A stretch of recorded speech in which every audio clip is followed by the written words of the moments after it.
Hey, everybody. Welcome to yet another episode. We don't know the number. We're not even counting. And let me make sure we get our podcast name right. Hot Mess Healing Podcast. Yes. I'm Kelly. I'm Justin. And here we are again. And yeah, we really are hot messing this morning. I can't remember the name of the podcast. Justin was almost not physically here with us. This poor guy almost got taken out by a car yesterday. Were you trying to cross the road or what happened? I was trying to cross the road to walk to my office and I literally got like a hip. Like my hip was almost near the car. Oh my God. Were they just not paying attention texting or what happened? I don't really know because they like almost hit me and then I just kept walking because I was like in kind of shock. And then like I was low key kind of pissed because I wanted like money. So I was like, why didn't you just finish the job? Oh my gosh. So you're out there like ready to call someone to take on this case. The millennials and the Gen Zers are like begging every day to be hit by a car. And my opportunity was almost here and my loans could have been paid and I could have even took a little bit extra and invested it somewhere. No, nothing. I just had anxiety and shock and for nothing. Well, I'm glad you are okay. This is like a PSA for everyone. Just be aware of what's going on around you. Because I will say most people in this world are not even really where they are. They're texting while driving. They're eating while driving. You're walking down the street, falling into a manhole. Like no one's paying attention to anything in this world anymore. So we really need to be extra aware because 99% of people have no idea what's going on around them. So thank God you were paying attention and not just texting, trying to cross. You could have honestly been hit by a car. So I actually think I was making a TikTok. I'm not going to lie. Okay, so you were not paying it. You just, by the grace of God, somehow got saved. Well, okay, here's what I'm thinking, though. Like, what am I going to do if I'm paying attention to? Like, it's just going to hit me anyway. Well, so, like, I don't know what I would have done. You could save yourself some injury, some physical pain. I mean, we got to... We can't. I guess we can't fix stupid, but we gotta like be aware of stupid. We have to be aware of stupid. Absolutely. Oh my goodness. Well, we have a jam-packed episode to the point where I don't even know if we're gonna get through all these stories today. But we have some really celebrity stuff. A lot of big celebrity news as we're covering this week. So why don't we get on into it? And I want to just get the sad ones out of the way because it's like, we want to lighten it up toward the end. But this is the biggest story, and I'm just very sad about this. So Shannon Doherty did pass away this week at the age of 53 due to breast cancer that had spread to her brain. She is not of my generation. I'm just going to be so incredibly honest. I don't know a lot of her work. I know she was in Beverly Hills 90210. She was in Charmed. But any interview I've ever seen her with growing up, anything I've ever seen, she's just always been like the nicest, sweetest person. It just seemed like, I don't know. She's just one of those stars where even if you don't even know what she did, you just kind of really just love or enjoy her. I don't know. Kelly, do you have anything to say on the story? Yeah, I'll say I didn't really watch 90210 growing up. I know there was a little bit of controversy with that too, because apparently there was a picture of her with Luke Perry, who has also passed away. So in the show, those two were dating, and someone posted like a meme that said, "I hope they're drinking milkshakes at the Peach Pit." And people were infuriated about this because they're like, this is just a TV show. They were both married to other people. How dare you say this? So it was a little bit controversial as well. But I just feel like it's all in good fun. People have good memories. Is it that deep though? Like, come on. That's what I'm saying. It's really not. It's just a sweet little, homage to the show that they both are pretty much well known for. So it's like the memes that like, I think you froze. Oh, well, I'm still here. And see. Hold on. I can still hear and see you. Now I feel like you froze. This is lovely. I love the tech issues. Is it my internet? Wait, did you come back? Can you hear me now? There you are. That was you were here the whole you froze a little too. So I did. Okay. I was like trying to see if it was my internet. Okay. Anyway, continue, and I'll just try to sync it up. We're back. We are back. Hello. Mm-hmm. But yeah, is it real? Okay. I think we were just saying, like, was it really that deep? And, like, I don't know where we were at when it left off, but yeah. No, it's really not. I mean, it's the nostalgia for the past. We all loved reality TV, our TV shows from the past. Like it's pure nostalgia and sweet memories for that. I see there's nothing wrong with it. No one was disparaging their marriages or their real life relationships. It was just a cute little thing. So may she rest in peace. Such a terrible disease, and remembering all of those that we've lost, including her this past week. Absolutely. Oh my gosh, incredibly sad. All right, well, just as sad, but a little more lighthearted. So country star Ingrid Andress decided to get loaded at the baseball game and took the crown from Fergie from being the worst national anthem ever. I don't know if you all remember that national anthem from Fergie, but it was iconic for me. I forget when that was, actually, but it was like for my high school. We were all just cracking up about it when it happened because Fergie was like big when we were like in school. So yeah. So she came out the next day kind of with an apology on social media that said, I can't bullshit you guys. I was drunk last night. I'm checking into rehab. Respect for the realness. Yes, absolutely. Yes. That in itself ignited some controversy too, because she'd added a little, I can't remember the exact words at the end, but there was some kind of quip about, I heard rehab is real fun or something along those lines. So that kind of triggered people as well, thinking that she was kind of, I don't know, maybe making fun of it or making light of it. So I feel like you can't post anything without getting flack for it. It's tough. I don't really know what to think about that. But I guess in the era of not taking accountability or responsibility for anything, I give someone credit for putting their life out there and being vulnerable and honest. And anytime someone does that, it's good for us as a society to just say like, hey, this is me. I fucked up. I'm taking responsibility for it. So it's rare to see that. And I appreciate anyone that can, especially so publicly, do that. I wholeheartedly agree with that. And honestly, it's like, I'm somebody who honestly, I find things like funny that like probably just shouldn't be funny just to like kind of get through life. So like her being like, I heard rehab is super fun. It just taught me like, not that I'm like an anti-Gen Zer person, because I'm not, I'm always sticking up for them, but I can tell how like so many people were coming after her. Actually, that might have been our generation coming for them, actually. I'm not really sure, but it's just so many people who either weren't around or don't remember Lindsay Lohan going to rehab constantly, going on interviews, joking about it. Like you didn't come from this odd era, which I guess, there's another end of the spectrum to this, but I don't know. I would rather joke about me being a hot mess than I just acknowledge what I'm doing. Like, it's all real, right? We don't have to have an apologetic press tour every time this happens. Right. Yeah. And again, just most people these days don't take responsibility or accountability. They're blaming someone else. They're coming up with excuses. So I thought it was really refreshing to see someone actually put it all out there and say, hey, this is what I'm dealing with right now. So kudos to her. I hope she gets the help she needs in rehab. And there's been talks too about her coming in, mentioning an apology to her, like maybe redoing the anthem again next year or something like that. And but yeah, we love a good comeback story, a good what do we call it? I don't even know. I can't think. But she can come back right here on this. She can redeem right here on this podcast if she would like. Yes, please join us. Please join us after your healing journey, and yeah, that would be great. We'll do it. All right, what else we got? Game. Yeah, we'll do it. Yes, we'll go to a baseball game next. We'll go to Tigers. Why not? Okay, so this is the story I truly just want to cover just because this is like my guilty pleasure obsession. Gypsy Rose is pregnant. And this is not with her husband, right? So I don't really follow her at all. I know you're a big fan. What this is with a new boyfriend or what is going on? I don't know if I would call myself a fan, but I would definitely call myself a follower. Let's just say that. So like she was in prison. Her husband stayed with her. She came out. They were still together, and then have they divorced? I'm kind of somewhat following. So they filed for divorce. They filed for divorce after I don't even know how long a marriage. I think it was.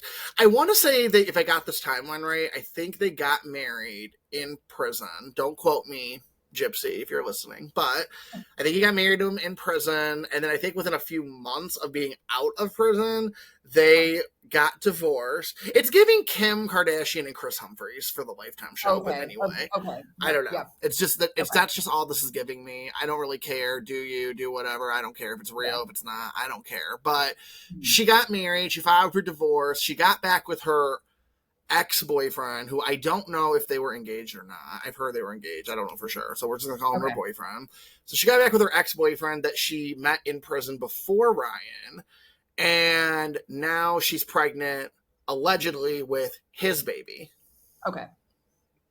But why this is so important to know is because in the state she's in of Louisiana, you get automatic paternity rights if you're married still to the person who you are married to. So even though it's not his baby, that's who on paper right now the father is. So they have to do a whole like DNA test and a whole paternity case to like reestablish rights. And it's just, oh my God. Girl should have just waited like another month or two to announce this. Like, honest to God.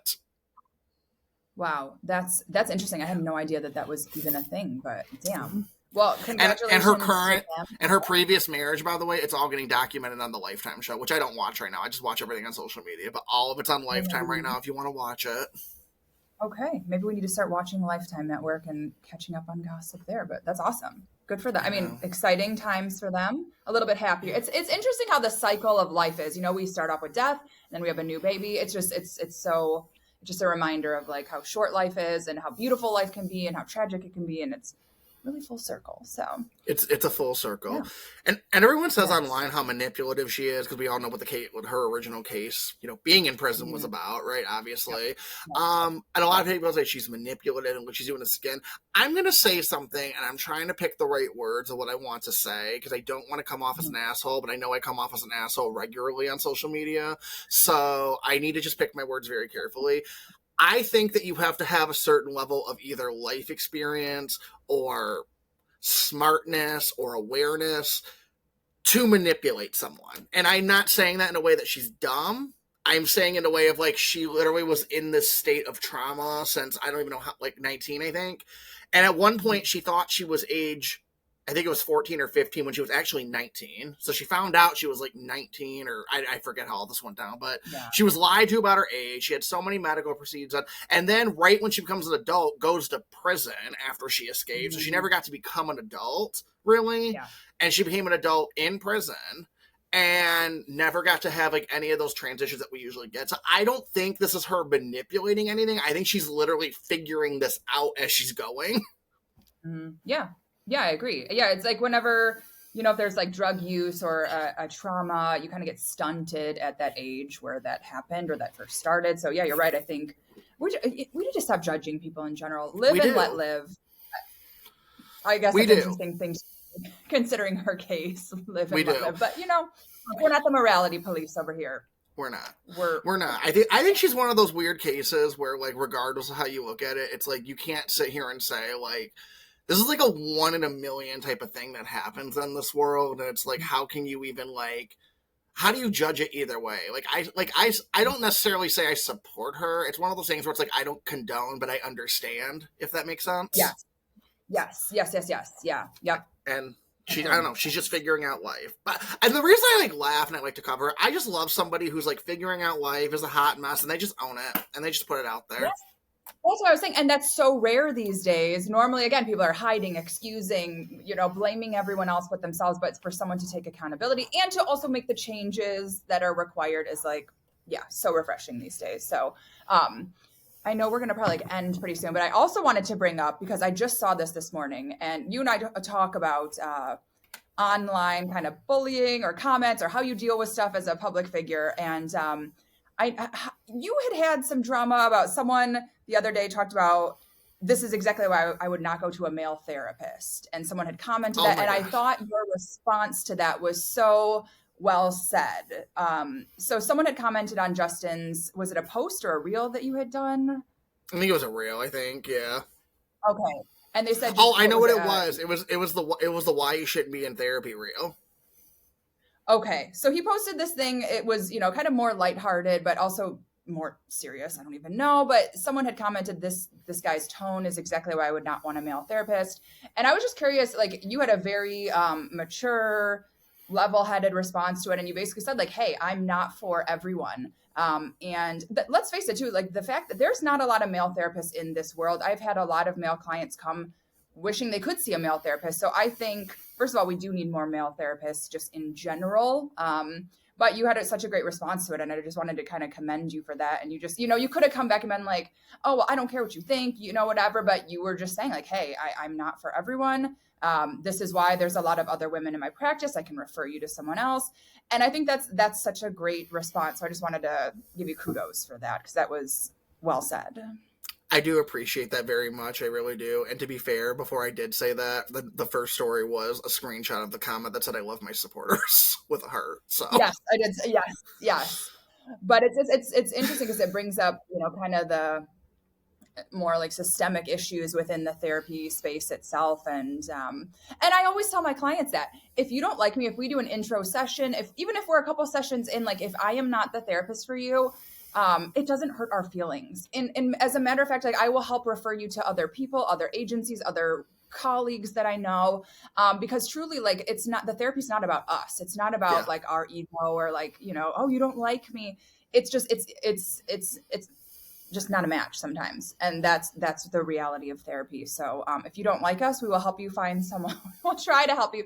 Have you ever had clients that like have said to you, I'm just not a good match with you in session? Or how did you deal with that ever? I've had that one time, and it was a juvenile justice center I was seeing them in. So given they were telling this to every therapist they would see, so I'm giving that with context. I've never personally had someone say, I don't like working with you. I've had someone say, I think I've decided like maybe I want a woman, or I've decided I want to try this type of therapy, but I've never had it like, you are not like my, you know what I mean? Like no one's ever said like I was the reason that they were doing it. I don't give myself pats on the back like this just because I think this is honestly tacky, because I see some people do this all the time and I'm like, I don't know. But like publicly, I should say anyway. But I will say that I've had supervisors and agencies that I've worked for who they've said clients have called them to go out of their way to say how good I am and how comfortable they were. So, but I've never had one that was like, you did this thing or, whatever. Yeah. So if anything, if they're mad at me, they forget, because I forget to send a letter or something because, ADHD. But they're never like mad at me for being like rude or mean or like abrasive. Yeah. I'm just very direct and I'm very blunt. And I let them know that in the beginning. And I'm like, this is how the tone is. Like, how do you want to try this? Yeah. Right. And that's just how I've always done things.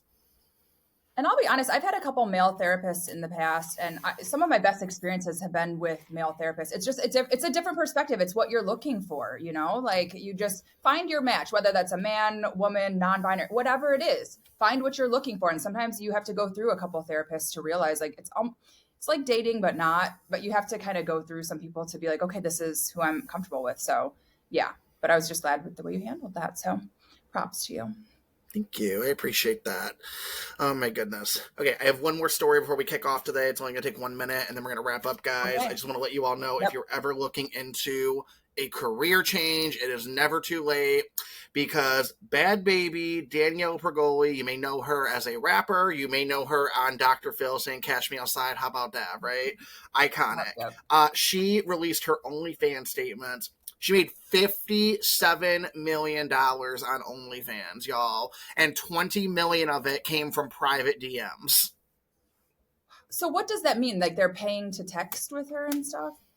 So you pay the subscription fee per month.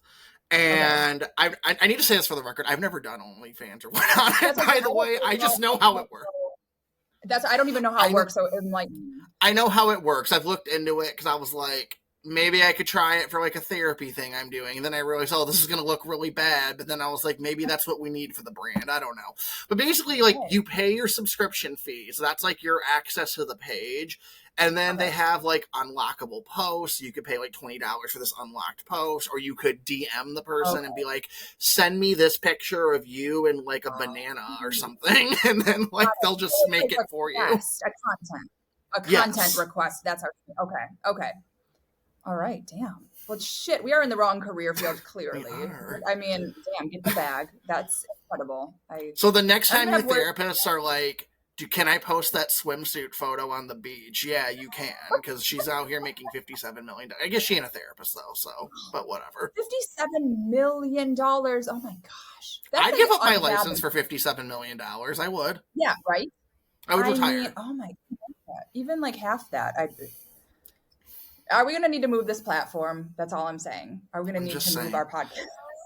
Maybe we need like an after dark on OnlyFans.